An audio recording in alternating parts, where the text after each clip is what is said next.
today's society as a branch of civilization. About to reach a dead end. Welcome to another episode of Felipa's Flix. I'm joined here once again by Felipa Solis, an acclaimed film critic. We're here to talk about the long-awaited Megalopolis by Francis Ford Coppola. What is really interesting about this film is that Coppola had actually funded it by himself. It's a true work of art, many have said, and yes, it is. You watched it.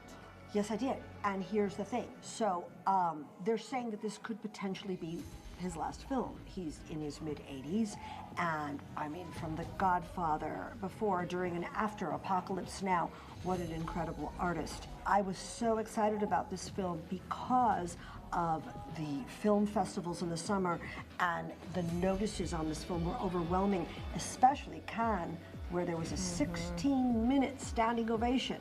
Here's the thing. The theaters were empty last week. Why? Did people get a sneak peek of it?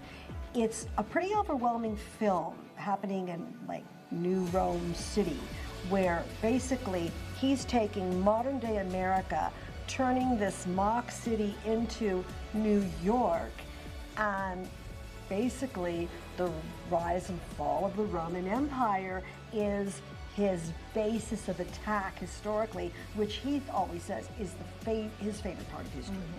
So we have a genius artist named Caesar, and that is Adam Driver.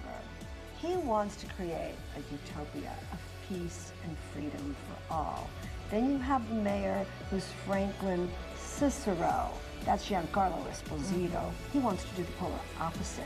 He wants to continue a world of greed and graft and corruption. And historically, it's super accurate with respect to the rise and fall of the Roman Empire. Election year, how interesting the way this was interpreted and presented. There are some incredible cast members. Shia LaBeouf, how do you say LaBeouf? LaBeouf, the return of Shia LaBeouf. Haven't seen him in a while, John so it Voight seems. is in it.